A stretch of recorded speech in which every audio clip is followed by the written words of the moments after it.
Bismillahirrahmanirrahim. Assalamualaikum warahmatullahi wabarakatuh. Alhamdulillahirabbil alamin alladzi bi ni'matihi tatimmus shalihat wa bi fadlihi tatanazzalul khairat wal barakat wa bi taufiqihi tatahaqqaqu al maqasid wal ghayat. Asyhadu an la ilaha illallah wahdahu la syarikalah wa asyhadu anna Muhammadan abduhu wa rasuluh. Allahumma salli wa sallim wa barik ala sayidina Muhammadin wa ala alihi wa sahbihi wa sallim. Amma ba'du.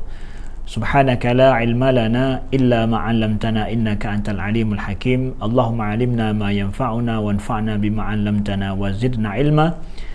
Ikhwati fillah, saudara-saudaraku yang dimuliakan Allah, kita lanjutkan membahas tentang sifat-sifat Allah yang merupakan bagian-bagian inti daripada pemahaman akidah, pemahaman tauhid kita, ya.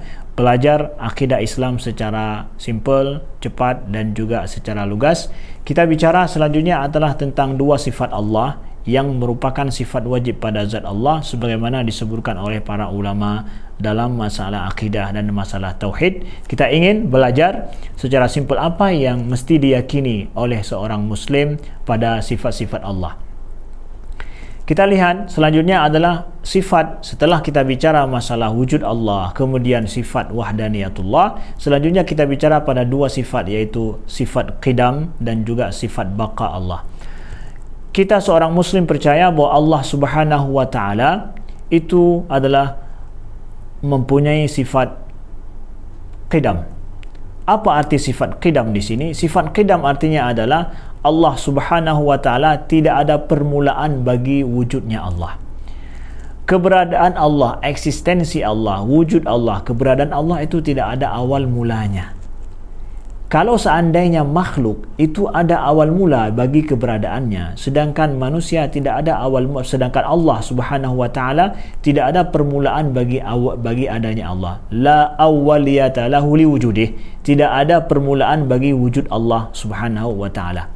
Nah, begitu juga dengan sifat baqa. Baqa ini adalah tidak ada akhiran, tidak ada akhir daripada keberadaan Allah Subhanahu wa taala. Kita percaya Allah tidak memiliki permulaan, begitu juga kita percaya Allah tidak memiliki akhir daripada wujudnya Allah. Eksistensi Allah tidak ada permulaan, tidak pun ada akhiran.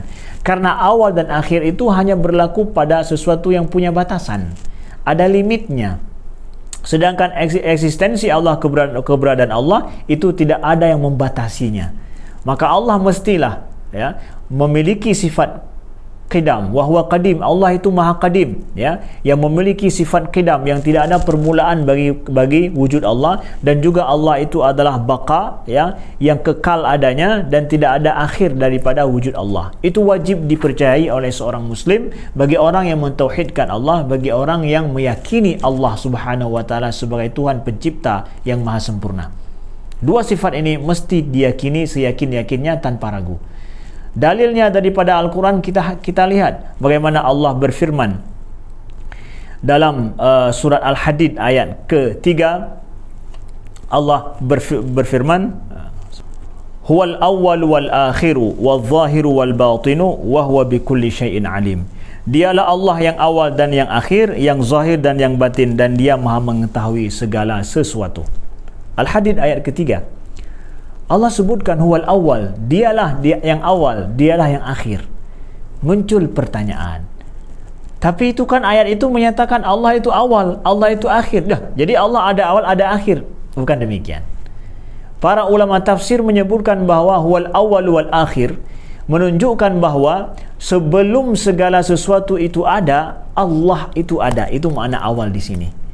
Sebelum adanya makhluk, ya, Allah itu telah ada. Itu makna awal di sini. Begitu juga akhir bermakna adalah setelah semua makhluk ini tiada, Allah itu tetap ada. Itu makna akhir dalam ayat ini. Bukan bermakna bahawa Allah menyebutkan bahawa dirinya ada permulaan dan ada akhiran. Bukan. Kalau makhluk ini, semua makhluk ciptaan Allah itu ada awalnya, ada akhirnya. Nah, tetapi sebelum awalan makhluk, sebelum keberadaan permulaan makhluk ini, ada Allah sebelum itu.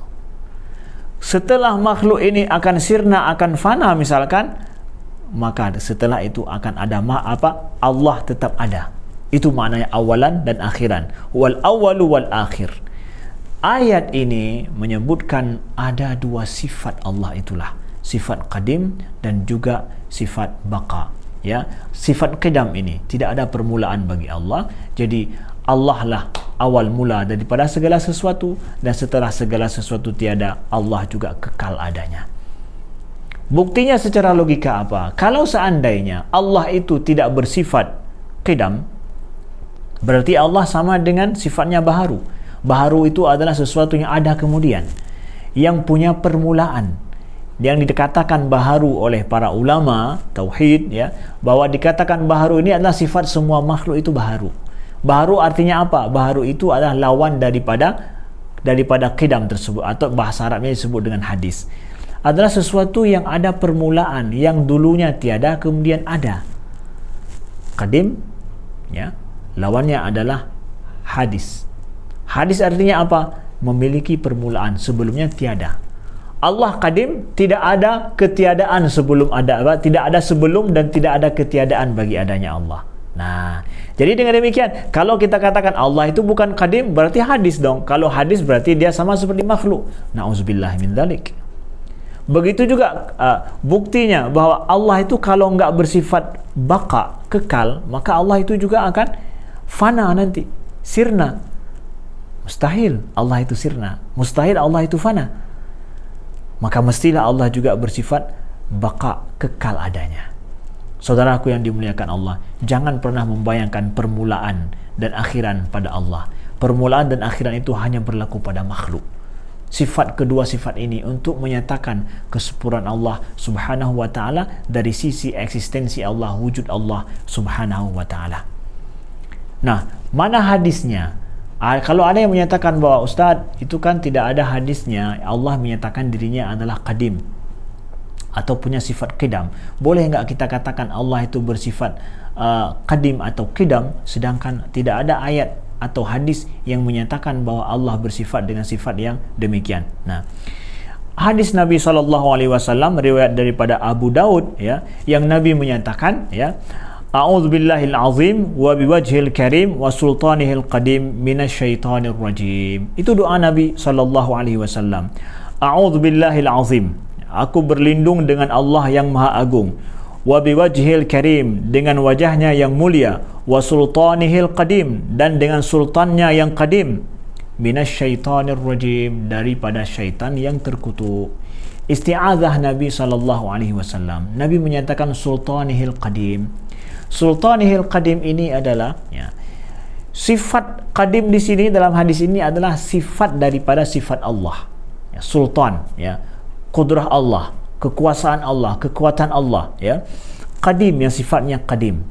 Sifat daripada sifat Allah adalah sifat, kata para ulama. Oleh sebab itu, ya, kita menyatakan bahwa pemakaian kita kata-kata qadim dan qidam dalam masalah sifat Allah itu berlandaskan kepada ayat, sesuai dengan ayat dan sesuai dengan hadis Nabi SAW. Kita tidak mempermasalahkan itu, tapi wajib kita meyakini bahwa Allah Subhanahu wa taala tidak ada permulaan bagi adanya Allah.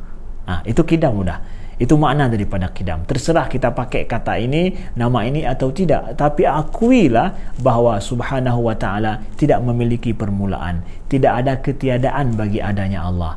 Kemudian baqa bermakna bahwa tidak ada akhir daripada eksistensi dan wujud Allah Subhanahu wa ta'ala. Itulah namanya kekal, yang Allah bersifat dengan dua sifat ini. Ini adalah sifat wajib pada zat Allah Subhanahu wa ta'ala. Mudah-mudahan berguna dan bermanfaat. Terima kasih. Wassalamualaikum warahmatullahi wabarakatuh.